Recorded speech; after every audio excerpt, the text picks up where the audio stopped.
여러분 반갑습니다. 반도체 오빠 천 회장입니다. 삼성전자만 좋아하는 천 회장이에요. 현재 아주 깊은 산골에서 열심히 떠들어대고 있는데 참 힘듭니다. 먹고 살기 힘들어요. 낮에는 밭에서 땅을 일구어야 돼요. 산에 가서 뭐 칡뿌리도 캐야 하고 할 게 또 많은 그런 와중에 여러분에게 계속 삼성에 대한 이야기를 하고 있습니다. 여러분의 그 멘탈 회로 멘탈 회로 확실하게 돌려줘야 돼요. 희망회로 돌려줘야죠. 희망회로 돌려주고 가끔 막 고문도 시키고 하는데 희망 고문도 시키고 하는데 힘드신 분들은 빨리 도망가시기 바랍니다. 삼성전자 그렇게 만만하지 않아요. 절대 만만하지 않습니다. 쉬울 것 같죠? 한번 해보세요. 얼마나 어려운지. 그렇기 때문에 초보자들은 안 왔으면 좋겠어요. 초보분들은 절대로 투자하지도 마시고 그냥 공부만 하세요. 공부만 하시면 됩니다. 저는 주식 투자를 권유를 안 합니다. 하지 말라고 합니다. 오히려 하지 말고 그냥 그 예금 적금 넣으세요. 예금 적금 그게 나을 수도 있어요. 그래 다시 한번 이야기하지만은 주식 투자 함부로 하지 마십시오. 우리가 이제 사람 사이의 관계, 인간과의 관계는 회복할 수 있는 관계가 있고 또 회복할 수 없는 관계가 있어요. 상대방과의 인연이 이제는 생명을 다했다는 그런 증거는 서로에게 짜증을 느끼는 것도 서로에게 미움을 느끼는 것도 아닙니다. 그 사람이 어떤 행동을 해도 그냥 그러려니 하게 될 때, 그리고 또 그 사람이 어떤 말을 해도 그런가 보다 하게 될 때, 그 사람과의 연이 정말로 생명을 다한 것입니다. 그래서 사랑의 반대말이 뭡니까? 증오? 증오가 아니라 그냥 무관심이에요. 무관심. 사랑의 반대말은 무관심이다. 상대에게 짜증이 나고 서운한 마음이 든다면은 아직 그 사람에게 기대와 애정이 남아있다는 거예요. 기대와 애정이 남아있다. 하지만 어떤 감정도 들지 않는다면은 이제는 정말 끝이라는 겁니다. 끝이라는 뜻이다. 그래서 상대에게 더 이상 부정적인 감정도 들지 않는다면은 이제는 정말로 끊어내야 할 때입니다. 끊어내야 할 때예요. 회복할 수 없는 그런 관계에 대해서는 아쉽게 여기거나 미련을 두지 마십시오. 인간관계는 언제든 변하기 마련입니다. 낡은 관계가 청산이 돼야지 또 새로운 관계가 찾아온다는 것을 잊지 마세요. 제발 좀 잊지 마십시오. 한번 제 이야기한 거 그냥 꼼꼼하게 한번 들어보시고 그 삶에 한번 적용을 해보시라는 겁니다. 한꺼번에 바뀌진 않겠지만은 그래도 조금씩 바뀌어갈 거예요. 이건희 삼성 그 전 회장은 그 아버지인 이병철 창업 회장에게 삼성 제국을 물려받았죠. 물려받았는데 창업가 정신을 갖고 선택과 집중으로 새로운 삼성의 모습을 만들었습니다. 이를 승계한 이재용 회장도 빠르게 변화하는 기업 환경에서 새로운 삼성을 만들어내야 하는데 요즘 여러 사회적인 상황에 발목을 잡힌 것 같아서 많이 아쉽습니다. 이런 이야기를 한 사람이 누구냐? 이 사진 속의 인물이에요. 한국기업사 연구에서 세계적인 석학으로 통한다는 야나기마치 이사오 일본의 게이오대 종합정책학부 교수네요. 나이는 53입니다. 53. 아니 63이네. 63입니다. 63세. 게이오대 상학부를 졸업한 뒤에 이곳에서 석사 박사 학위를 받은 그가 그 박사학위 논문 주제가 한국 현대사와 삼성재벌의 발전일 정도로 한국 기업 전문가네요. 평생 한국 기업과 특히 삼성을 집중적으로 연구를 했대요. 이와 관련된 주요 학술적인 성과를 발표했던 야나기마치 교수를 최근에 이제 만나가지고 이야기를 한번 들어본 것 같아요. 이 교수는 이건희 회장의 신경영 선언에 대한 이야기부터 시작을 합니다. 그런 이건희 회장은 제2의 창업을 선언하고 계열 분리를 통해서 이병철 회장이 물려준 거대한 삼성제국을 사실상 해체 수준으로 재구성했다고 합니다. 이것이 가능했던 것은 본인이 창업자라는 마인드를 가지고 선택과 집중을 확실하게 했기 때문이라고 설명을 해요. 1987년 삼성그룹을 물려받은 이건희 회장은 전자랑 금융의 두 축으로 그룹을 정비를 했고 이어서 1993년 질적 경영을 강조를 합니다. 질적 경영을 강조를 했는데 그래서 신경영 선언을 통해서 지금의 삼성그룹을 키워냈다는 평가가 있네요. 본인이 창업자라는 의식이 없었다면 시대를 앞서고 큰 위험을 감수하는 투자 결단을 내리는 게 쉽지 않았을 것이다. 이 반도체 분야의 세계 1등 회사는 이러한 토대에서 만들어졌다 평가를 합니다. 이재용 회장에 대해서 묻자 야나기마치 교수가 안타까운 표정부터 지으네요. 그는 삼성의 그 사법 리스크가 이재용 회장을 너무 옥죄고 있다. 답답함을 토로합니다. 이어서 삼성은 글로벌 반도체 패권 전쟁에서 한국을 대표해서 싸우고 있는 기업인데 1분 1초 가깝다고 합니다. 아유, 충격적이네요. 일본 교수가 이 정도로 얘기할 정도면은 진짜 우리나라 참 심각하다. 응? 하여튼 이재용 회장은 경영 시스템 개선과 사회 공헌의 강화, 기술 투격차 확대를 위해서 과감한 투자 등 뉴 삼성을 만드는 데 매진해 왔다는 거죠. 이렇게 지배구조의 투명성을 높이고 이 사회 중심에 책임 경험을 강화하기 위해서 선임 사회이사 제도 도입을 발표한 것이 대표적이라고 해요. 대표이사나 그런 사내이사가 이사회 의장을 맡으면은 사회이사를 대표하는 선임 사회이사를 선출해서 적절한 균형하고 견제가 가능하도록 하는 제도죠. 2042년까지 300조 원 투입해서 경기 용인의 세계 최대 규모죠. 710만 제곱미터의 첨단 시스템 반도체 클러스터를 조성한다는 계획은 삼성의 반도체 초격차를 현실로 이끌 과감한 결단으로 주목받아요. 지난해 5월에는 일론 머스크 CEO를 만나서 완전 자율 주행이죠. 반도체 개발을 논의하는 등 새로운 시장 선점에도 나서고 있고 사회 책임을 강조하는 그 미래동행 그런 행보도 꾸준히 보여왔어요.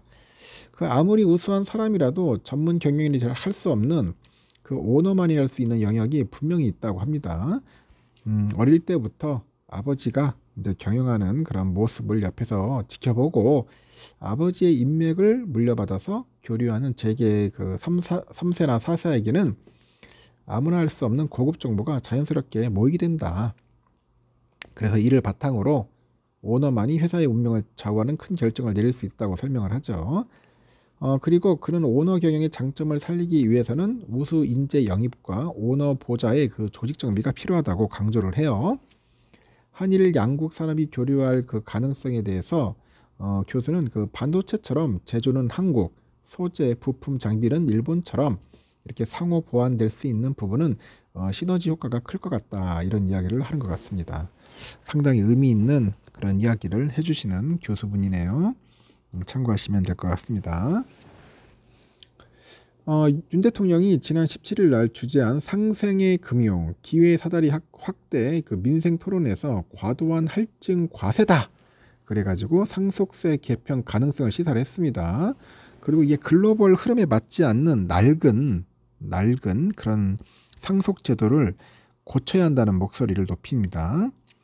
기업의 경영권을 자녀에게 넘기는 과정에서 내는 징벌적인 세금하고 제도가 기업 경영뿐 아니라 자본시장 전반에 부작용을 초래할 수 있다고 합니다. 부작용을 초래할 수 있다. 그래서 경제에 따르니까 그 현재의 그 상속세하고 증여세법은 제가 전날에 얘기했어요, 여러분. 1950년대죠. 1950년 상속세법을 제정을 해서 96년에 한 차례 전면 개편했고요. 그렇게 마련한 겁니다. 2000년에는 최고 세율을 45에서 50%로 5% 올렸어요. 올린 뒤 25년째 그런 기본 골격을 그대로 유지하는 겁니다. 피상속인 전체 재산에 세금을 매기는 유산 그 과세 방식은 법 제정 이후 75년째 바뀌지 않았고요.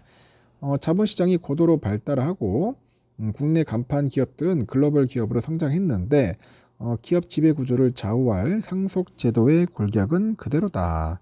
그게 지적인 거죠. 최근에 창업주하고 오너들이 별세하다 보니까 여러 문제가 수면 위로 부상을 했는데 삼성전자 오너가처럼 막대한 상속세 재원을 마련하기 위해서 경영권 그 약화를 감수하고 어쩔 수 없이 보유 지분을 내다 파는 사례가 나타났죠. 경영권 승계를 앞둔 많은 그런 상장사가 상속세 부담을 덜기 위해서 주가를 억누르고 있다는 분석이에요. 그래서 1,400만 개미 투자자랑 다수의 학자, 증시 전문가들 사이에서 이 과도한 상속세 때문에 상장 기업이 저평가 상태를 벗어나지 못하고 때로는 상속세 관련 그 대량 매물로 주가가 급락하고 있다는 그런 불만이 확산되는 겁니다. 전문가들은 징벌적인 제도를 개선해서 경영권 상속과 부의 재분배를 조화롭게 지원할 사회적인 대타협이 필요하다고 하죠. 미국의 록펠러 재단이나 유럽의 발렌베리 가문처럼 경영권 상속 이후에도 그런 지배구조를 안정화시키면서 수익의 일부를 공익에 활용할 수 있는 제도를 마련해야 한다는 거예요. 그러다 보니까 하여튼 삼성전자 주가는 좀 많이 빠졌어요. 그때 보니까 그 새 모녀가 상속세 낸다고 해가지고 2조 한 1600억 정도 그냥 저거 했죠. 블록딜 했죠. 그런 블록딜로 인해서 주가가 완전 나락으로 갔고, 최근에 삼성전자 주가 흐름은 대한민국 주요 기업의 경영권 그런 상속 과정에 발생하는 여러 문제점을 잘 보여주네요. 상속 자산의 60%에 달하는 상속세를 내기 위해서 오너들은 보유 지분 처분합니다. 부인하고 자녀들한테 물려주면서 분산된 지분이 더 줄어들어서 경영권이 악화되고 과거에 시장에 유통되지 않던 그런 지분이 시장에 풀리다 보니까 주가가 하락을 합니다.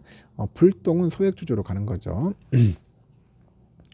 삼성전자뿐 아니라 넥슨그룹도 그래요. 보니까 거기도 골 때립니다. 완전 그 김정주 씨가 이제 사망을 하다 보니까 유족들이 지주회사 NXC 지분 거의 한 29.29%죠. 이거를 정부에 물납을 했어요. 뭐 주식 매각 외에는 방법이 없는 거야. 정부는 그 물납한 주식 공매에 나섰는데 이 사겠다는 사람이 없어요. 사겠다는 투자자들이 두 차례 유찰됐고, 한미약품그룹 일가도 20년에 임성기 한미약품 창업주가 갑작스럽게 이제 사망하다 보니까 5,400억에 달하는 그런 상속세를 내야 했답니다. 3년간 상속세 마련에 어려움을 겪다가 이달 OCI 그룹의 지주사인 한미사이언스 지분 27%를 인전 매각하기로 했네요. 하여튼 대체로 이런 상황에서 오너들은 당면 경영 과제부터 지배 구조를 우선하고 기업 경영이 느슨해진 가운데 오버행 우려가 커져가지고 시장이 외면받죠. 21년 초에 그 주당 8만 원을 넘었던 한미사이언스 주가가 올해는 3만 원 선을 밑도네요. 기업 상속 과정에서 지배 지분은 약화되고 3세 승계를 거친 주요 대기업은 최대 주주 지분이 10에서 20%에 불과한 것 같아요. 언제든 적대적인 인수합병에 노출될 수 있는 지배 구조라고 합니다. 운영업계에서는 외부에 노출되지 않는 상당수 중견과 중소기업이 주가를 인위적으로 누르고 있다고 지적을 하죠. 이 상속과 증여세가 그 시가 기준으로 매겨지기 때문이라고 그래요. 그래서 2,606개 상장사 가운데 그 PBR이 국내 2,606개 상장사 가운데 PBR이 청산 가치의 절반에도 못 미치지 않는 기업이 471개에 달한다고 하네요. 이 중 많은 기업이 경영권 승계를 앞두고 있는데 그 한 대형 운영사 대표도 앞으로 경영권 승계를 해야 할 기업들은 주가를 부양할 유인이 없다. 그 일부 회사는 주가를 낮추기 위해서 편법을 동원한다. 이게 문제인 것 같습니다. 진짜 일부러 막 주가를 막 짓누르는 거죠. 그 영원무역홀딩스는 지난해 3월에 배당 기준을 연결 재무제표 당기 순이익 10%에서 별도 재무제표 순이익 50%로 바꿨다고 합니다. 공시했고, 이 소식이 알려진 다음 주가가 7.8% 하락을 해요. 급락을 했고, 같은 달 창업주인 성기학 회장이 영원무역홀딩스를 지배하는 비상장사 YMS의 지분 50.01%를 둘째 딸인 성래은 부회장한테 증여한 것으로 뒤늦게 알려졌네요. 하여튼 배당 기준이 바뀌면서 절대 배당금 규모가 이제 반토막 수준으로 줄었다. 그래서 개미들은 상속세를 줄이기 위해서 배당 정책을 변경했다는 그런 의구심을 갖고 있다고 합니다. 그 영원무역그룹 측은 배당 정책은 적법한 경영 판단에 따라 이루어졌다고 해명을 하죠. 그 내복업체 BYC가 1983년 이후 보유 부동산에 대한 자산 그 재평가를 하지 않고 있다고 하네요. 40년 전 땅값을 현재 재무제표에 반영하고 있고, 업계는 BYC의 보유 부동산 가치가 최소 1조 원이 넘는 것으로 보고 있다고 하는데, 이 BYC의 시가총액이 2,408억에 불과하는 거야. 그 반도체용 특수가스를 만드는 KC, 여기도 지난해 1,188억 원의 순이익을 냈는데, 이게 보니까 시가총액이 2,609억에 머물고 있습니다. 그 업계는 BYC랑 KC의 경영권 승계가 아직 끝나지 않은 점을 그 저평가 이유로 지목을 하고 있더라. 그래서 상속세에 관련된 이야기들이 많다는 겁니다. 그래서 이런 부분들을 우리가 참고하셔서 투자하는데 반영을 했으면 좋겠습니다. 함부로 투자하지 마십시오. 기업들 함부로 투자하는 거 아닙니다. 삼성도 힘들고 다 힘듭니다. 이런 와중에 냉철한 이성이 필요한 것 같아요. 이성적인 판단, 그게 필요합니다. 뇌동매매 꼭 안 했으면 좋겠고요. 일단 여기까지 하겠습니다. 나중에 또 시간 되면은 여러분에게 또 재미있는 이야기 전달토록 할게요. 오늘은 금요일입니다. 불타는 금요일 보내시기 바랍니다.